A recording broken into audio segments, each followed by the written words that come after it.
Bonsoir à tous, ravi de vous retrouver en ce dimanche 16 février. Toute l'actualité près de chez vous, invités, météo, découvertes, reportages, spectacles et puis le sport. Avec en football en Ligue 1, le sursaut de l'AS Monaco vainqueur 7-1 du FC Nantes à la maison. La 5e édition de la régate du Port Hercule en aviron et puis du ski avec le Festival olympique d'hiver de la jeunesse européenne en Géorgie où nous retrouverons au bas des pistes dans un instant notre champion espoir Hugo Lonelli et le chef de mission monégasque Damien Desprats pour dresser le bilan d'une semaine de compétition. Nous arrêterons ensuite sur cette enquête grand public pour mieux connaître le profil des nombreux touristes en principauté. Et nous reviendrons également par le prisme monégasque sur le sommet pour l'action sur l'intelligence artificielle qui s'est tenu à Paris en début de semaine. Enfin, nous recevrons l'artiste monégasque Michel Aubéry qui expose à partir de demain une partie de ses œuvres au Crâne de Monaco. Et comment ne pas saluer tout d'abord la performance de l'AS Monaco FC qui, après son match raté en Ligue des Champions, défaite à la maison 1-0 face à Benfica mercredi, eh bien Monaco a relevé la tête hier soir au Stade Louis-Dan s'imposant avec la manière, s'il vous plaît, 7-1 face à Nantes. Nantes rapidement réduit à 10 avec, à la clé pour nos Monégasques, un deuxième triplé pour le nouvel attaquant, le Danois Mika Bierets. De quoi redonner des couleurs et de la confiance au groupe rouge et blanc avant le match de barrage. Match retour décisif mardi soir en Ligue des Champions à Lisbonne. On en reparlera demain lundi, plus longuement avec Laurent Bagny dans les experts du foot à 19h30 sur Monaco Info. Dans quelques minutes, à 19h, nouvelle finale de Leaders Cup à Caen pour la Roca Team en basket. Après avoir dominé Bourg-en-Bresse en quart de finale, Monaco a eu raison de l'Asvel sans trembler hier soir, 91-78. Un succès très net avant de viser un nouveau titre ce soir face au Mans, après 3 succès consécutifs dans ces compétitions en 2016, 2017 et 2018. Grand débrief demain dans votre journal de 19h avec notre consultant basket, Ali Traoré. Avant de connaître le tableau complet des engagés au prochain Rolex Monte Carlo Master de tennis, une certitude. L'absence du numéro 1 mondial, Yannick Sinner, qui a conclu hier un accord avec l'Agence mondiale antidopage pour une suspension de 3 mois, ce qui va le priver automatiquement du tournoi monégasque. Le tennisman italien, testé positif il y a un an à faible dose à un stéroïde anabolisant, a toujours plaidé la contamination accidentelle lors d'un massage de son kinésithérapeute. Sans cette conciliation, il risquait, on le rappelle, de 1 à 2 ans de peine. Avec cet accord d'un trimestre sans jouer, il retrouvera donc le chemin des cours chez lui à Rome début mai, juste avant Roland-Garros.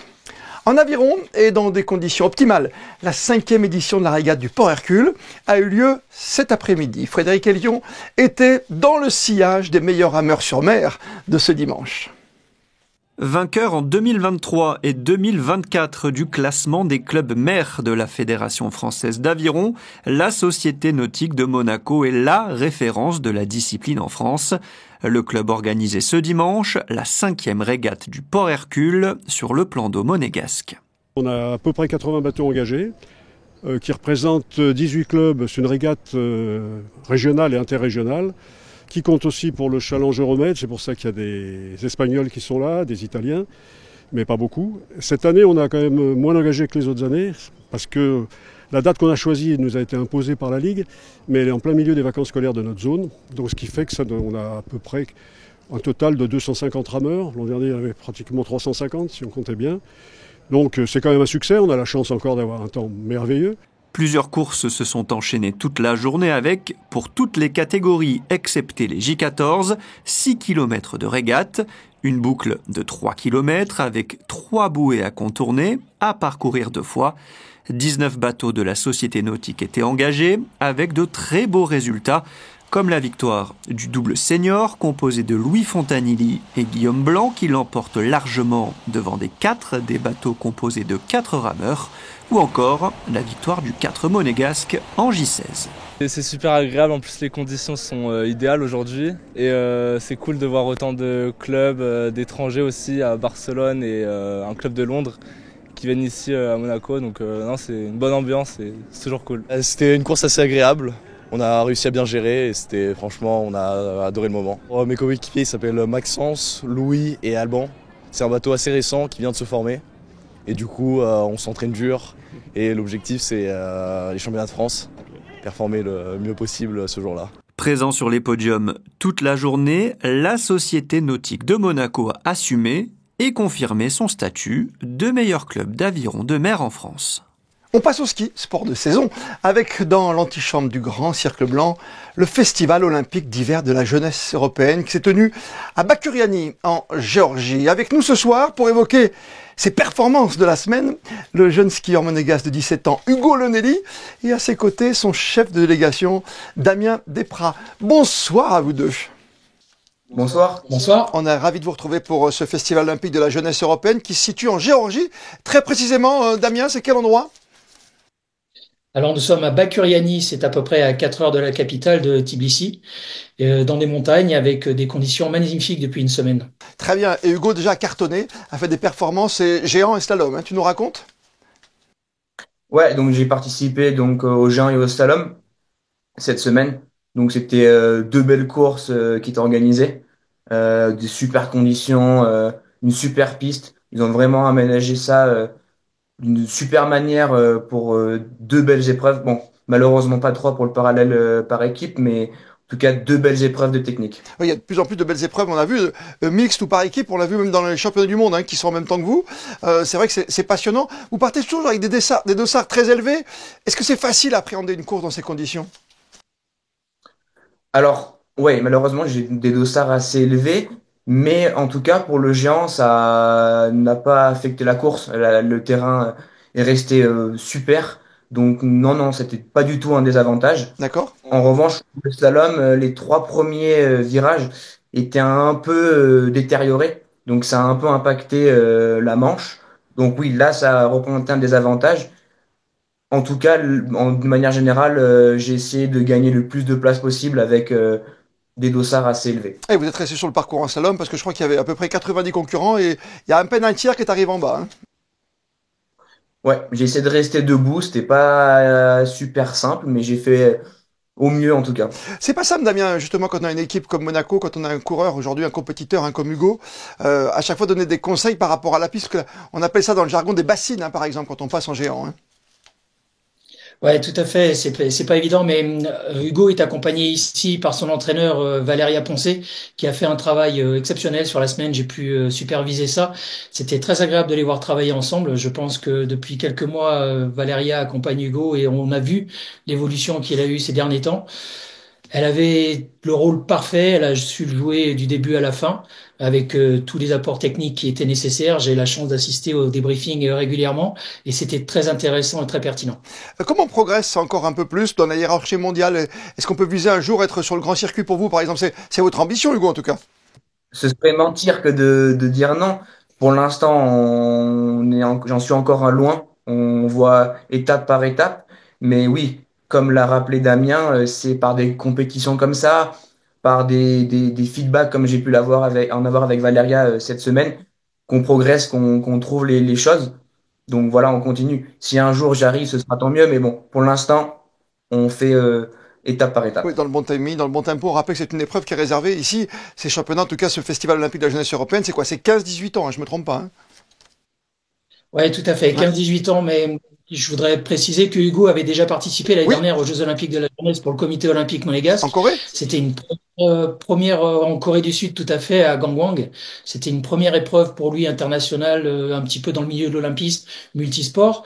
Et je pense que ça lui a permis aussi de préparer dans les meilleures conditions cet événement. D'ailleurs, il a fait des choix très forts assez tôt de partir s'entraîner à Tignes. Oui. On ne peut que le féliciter. On a vu son évolution, le comité olympique le suit et nous sommes vraiment satisfaits de cette évolution qu'il a et on lui souhaite tout le meilleur en tout cas. Oui, il n'y a plus de différents maintenant. On travaille en osmose avec des structures différentes. Hein. Vous avez une structure particulière, on le rappelle, dans l'espace Kili pour les plus anciens, hein, l'espace Jean-Claude Kili avec cette piste Kili-Oreiller et la phase de Bellevarde. Vous êtes basé à Tignes donc aujourd'hui. Hein. Ouais, exactement. Je suis basé à Tignes dans une structure qui s'appelle Apex 2100. C'est une académie internationale de ski qui, grâce à eux, me permet d'évoluer sur les plus grandes compétitions.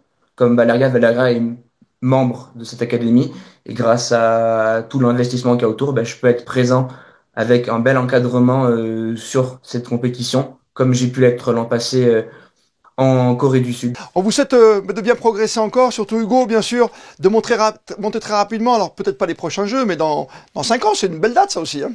Ouais, merci. On verra dans le futur ce que les performances donnent et où ça me mènera. Daguet Mounegou, c'est marqué derrière vous que la Fédération monégasque de ski. On remercie tous ceux qui œuvrent à Monaco et vous avez de la chance, on a quand même un territoire où on peut s'entraîner aussi. On n'est pas obligé de monter jusqu'à Tignes, de temps en temps on peut s'entraîner dans notre belle région autour de la Principauté de Monaco. Merci d'avoir été là, ensemble tous les deux, juste après le chocolat chaud. Merci 1000 fois. Merci beaucoup. À vous. Et comment ne pas revenir sur le sommet pour l'action sur l'intelligence artificielle qui s'est tenu en début de semaine à Paris. 58 pays ont adopté une déclaration commune pour une IA inclusive et éthique. Une délégation monégasque a assisté au débat pour l'avenir, délégation menée par l'ambassadeur de Monaco en France, Valérie Bruel-Melchior, avec à ses côtés le délégué interministériel à la transition numérique et à l'attractivité, Frédéric Genta. Toute l'importance de retrouver la principauté au cœur de ce sommet, l'éclairage ce soir de notre correspondant à Paris, Justin Adel, avec Jérémy Henry. C'est une opportunité à ne pas rater. Parler d'intelligence artificielle, c'est aussi évoquer une économie et un écosystème qu'il faut comprendre pour évoluer dans le domaine. Pour un pays qui a peu de mètres carrés, l'IA, que ce soit en termes de services financiers, en termes de construction ou même en termes de, d'économie du numérique, est essentielle. Donc soit pour notre économie, pour l'écosystème et pour s'inspirer, Monaco devait être ici aujourd'hui. Frédéric Genta fait partie de la délégation menée par Valérie Bruel-Melchior, ambassadeur de Monaco en France. Le délégué interministériel à la transition numérique et à l'attractivité de la principauté trouve un intérêt particulier à ce sommet. On a pu voir sur les sujets de la santé, de l'éducation, du futur du travail, du développement économique, de la finance, des spécialistes mondiaux et échanger avec des leaders mondiaux sur ces sujets-là. Ainsi, ces discussions permettent à la délégation de ramener en principauté un savoir-faire supplémentaire qui pourrait servir au secteur public mais aussi privé, afin de les développer plus facilement avec l'IA. Mais Monaco a aussi un savoir-faire à partager. On a pu présenter des choses, notamment sur notre cloud souverain. On est le premier pays en Europe, peut-être au monde, à avoir un cloud souverain. C'est quelque chose qui est quand même assez bluffant pour nombre de ces pays qui ont essayé sans succès. Donc là, effectivement, on suscite l'admiration. Une admiration qui sert à la diplomatie du pays, l'intelligence artificielle étant devenue aujourd'hui un élément décisif en géopolitique.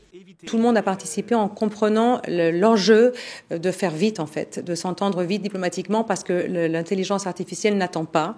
C'est un domaine qui avance très très vite et qui bouleverse la vie de tous, en fait, de toutes les sociétés dans beaucoup de domaines. Et si l'IA a une telle force de frappe, ce sommet permet notamment d'appuyer sur certains aspects. Je crois que le défi du sommet a été vraiment de mettre en exergue le fait qu'il va falloir, pour pouvoir bénéficier au maximum de l'intelligence artificielle, de faire en sorte qu'elle soit au service de l'humanité et non pas le contraire. Et effectivement, l'enjeu crucial va être de balancer les risques avec les opportunités.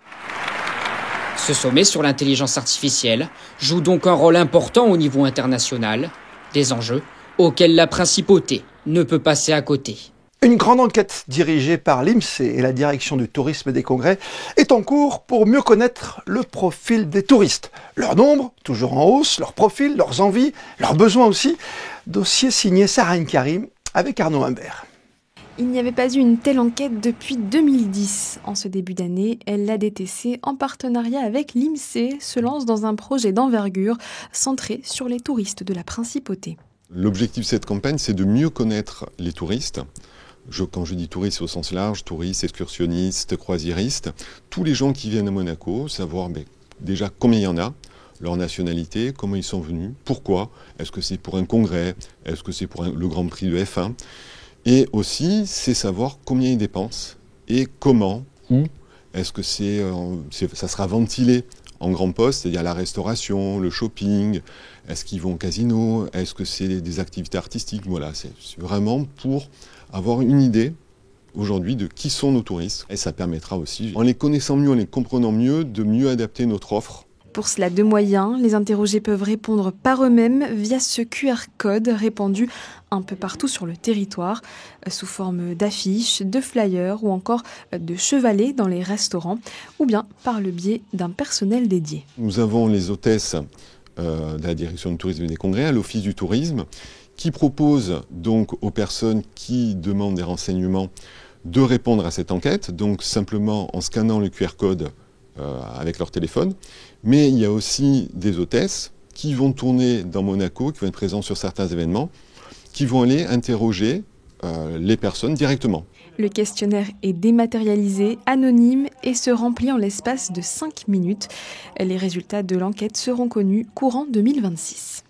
La culture est une exposition crème qui débute ce lundi, préparée, concoctée et créée par un artiste que l'on connaît bien en principauté, Michel Aubéry. Bonsoir à vous Michel et ravi de vous recevoir ce soir. Bonsoir monsieur Christophe Paco. Une nouvelle exposition, toujours un plaisir de vous retrouver avec des œuvres que vous avez... c'est une petite exposition crème, hein, c'est pas une exposition gigantesque. Hein. Non, mais enfin j'ai fait beaucoup d'expositions en principauté. Notamment, j'en ai fait 4 au musée océanographique en 4 années avec 150 tableaux. Mais je trouve qu'ici, au Crème, les tableaux sont très, très mis en valeur. Aussi bien par l'éclairage. Et puis par ici, c'est magnifique, le Crème. Ah, c'est magnifique. Voilà, Combien d'œuvres, Michel Aubéry, pour cette nouvelle exposition? J'en ai 14. 14, d'accord. Vous êtes toujours dans ce monde aussi, un peu fantastique, un peu de rêve, que ce soit les animaux ou la mer. Ben oui, un petit peu. C'est comme j'ai exposé 4 fois au musée, chaque fois c'est des thèmes sur la mer. Et chaque fois, ça a été des thèmes différents. Première année, c'était les animaux marins. La deuxième année, c'était les tortues. La troisième année, c'était les fonds sous-marins. Et la quatrième année, ça a été les animaux polaires. Ce qui est formidable avec vous, c'est que vous travaillez à l'instinct aussi, sur commande peut-être de temps en temps, mais c'est votre inconscient qui vous révèle à chaque fois. Hein. Je pense, oui. Oui, c'est bien vu. C'est un monde particulier, ce monde de Michel Aubéry. Moi, je me souviens de vos tortues, par exemple, et je me souviens aussi de la façon que vous avez de customiser les choses. Je me souviens d'un capot de Formule 1, d'un casque, par exemple, ou d'une planche de surf. Oui, non. Bah, je fais un peu de tout. Hein. Je ne vous cache pas, je touche à tout. Voilà, tout ce qui est dans le milieu artistique, je touche à tout. Et ce lundi soir, au Crème, vous exposez ce qu'on va voir sur les 14 œuvres. Il y a un petit peu de tout. Il y a un peu du monde animalier, il y a un peu du monde marin. Ben, tout vient du monde marin. Voilà, c'est le monde marin. C'est le monde marin. Quand on est né à Monaco et qu'on habite à Monaco, voilà, le monde marin, c'est une obligation quand même. Ça vous donne de l'inspiration. Oui, beaucoup. Ouais. Beaucoup. Bon, ben après, j'ai pas mal de tableaux qui sont exposés en principauté dans des endroits un petit peu connus, c'est-à-dire pas au CHPG. J'ai pas mal de tableaux là-haut, au CHPG. Voilà, puis après autre chose, au gouvernement, au palais, un peu de partout. J'ai des tableaux de partout. D'accord. Voilà, bon après, si vous voulez à l'étranger, j'ai pas mal exposé, que ce soit à Milan, à Dubaï, en Chine, j'ai fait pas mal d'expositions. Mais c'est vrai que j'aime bien exposer en principauté. Enfin, vu mon âge, si j'avais 40 ans, peut-être que je voudrais un petit peu voir. J'ai refusé des expos à Paris, à Bordeaux, un peu de partout, parce que bon, j'arrive à un âge où j'ai pas envie de partir comme ça pour... vous voyez ce que je veux dire? Vous restez sur vos bases. Je reste sur mes bases. Voilà. Michel Aubéry, on connaît votre amour, votre passion indéfectible pour le football. Je ne vais pas vous demander de nouvelles de l'AS Monaco aujourd'hui, mais le sport et la culture, on a toujours voulu faire une différence. Est-ce qu'on arrive à créer, au-delà de customiser un simple ballon, est-ce que ça vous a inspiré par moment? Alors écoutez, je vais vous dire une petite anecdote qui est assez vieille, si vous voulez, qui a au moins 60 ans, vous voyez, pour vous dire. Et j'avais un journaliste, Nice Matin, qui voyait un petit peu, parce que j'ai commencé très jeune à dessiner et à peindre. Parce que même à 14 ans, j'exposais avec la princesse Grace, qui m'avait sponsorisé, si vous voulez. D'accord. C'était en 1962, 61, 62. Et je sais qu'il y avait un journaliste qui avait dit que Michel Aubéry, j'ai fait beaucoup de sport dans ma vie, mais que ce que je faisais, j'essayais d'opposer un démenti un petit peu à ceux qui tentent d'opposer la culture et le sport. Voilà. Vous avez bien fait, Michel Aubéry. Est-ce que vous avez beaucoup dessiné, beaucoup œuvré sur le sport? On parle souvent avec vous de la diagonale du maillot, par exemple, décidée par la princesse. Oui. Alors écoutez, là, au Stade Louis II, dans les bureaux de l'AS Monaco, j'ai 3-4 tableaux à moi, si vous voulez. Ce sont des maillots que j'ai interprétés à ma façon et qui sont exposés dans les murs. Merci mille fois, Michel Aubéry. Bonne exposition. Merci, monsieur Paco. À très bientôt. À très vite, Michel Aubéry. Pendant les vacances, le Théâtre des Muses s'amuse et propose des ateliers d'improvisation. Les sessions s'adressent aux enfants désireux de vaincre, pourquoi pas leur timidité, ou tout simplement canaliser leur énergie. Pendant une semaine, les apprentis comédiens créent ensemble toutes sortes d'histoires à partir de costumes. Coup d'œil ce soir dans ce reportage signé Alban Gingembre, Julien Laugier et Clélia Renaud.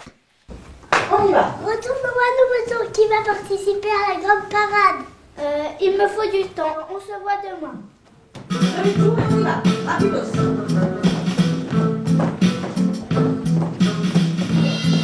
On parle pas. Ces apprentis comédiens sont à la fois dramaturges, metteurs en scène et acteurs. Ce sont eux qui ont créé de toutes pièces les personnages et l'histoire qui en découle, accompagnés par Audrey dans la joie et la bonne humeur. J'aime me déguiser et moi j'aime comme les décos dans les scènes. J'aime bien faire de la comédie et des trucs dans les théâtres. On est tous ensemble et on fait des trucs ensemble. Et au début, j'étais un petit peu timide, mais là, je suis plus confiante. N'ayez plus peur, les filles, je suis là pour vous sauver. Nous sauver? Mais de quoi? Du danger. J'aime bien être devant des gens, aussi parce que je suis un peu timide, comme ça m'enlève un peu d'être timide.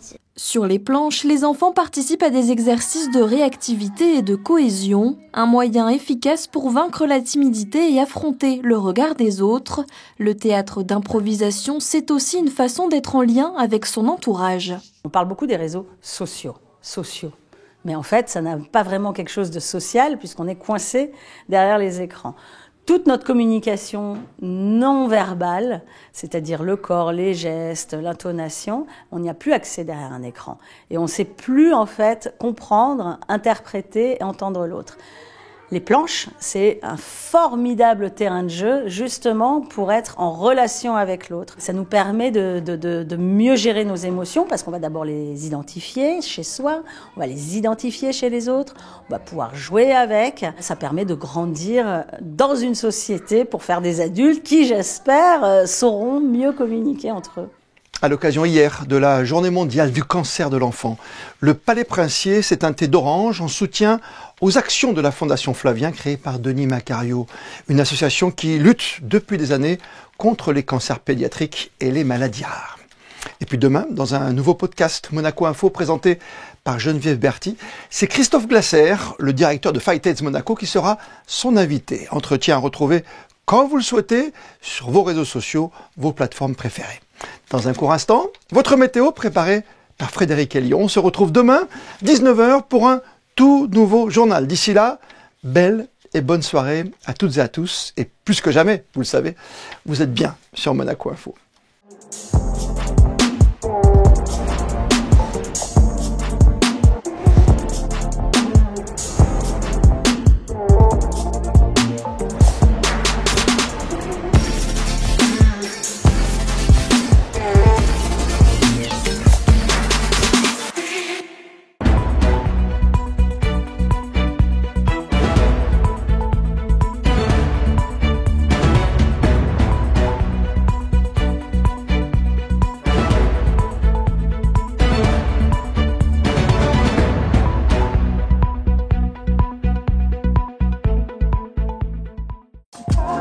Retrouvez la météo avec Maya Bay, le restaurant référence thaï japonais de Monaco.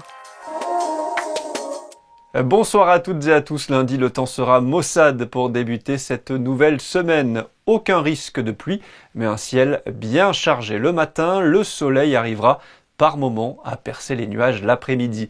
Les températures seront comprises entre 8 et 13 degrés lundi 17 février. Vous pourrez souhaiter une bonne fête à tous les Alexis et un bon anniversaire à Michael Jordan et Ed Sheeran. Rien que ça. C'était la météo avec Maya Bay, le restaurant référence thaï japonais de Monaco.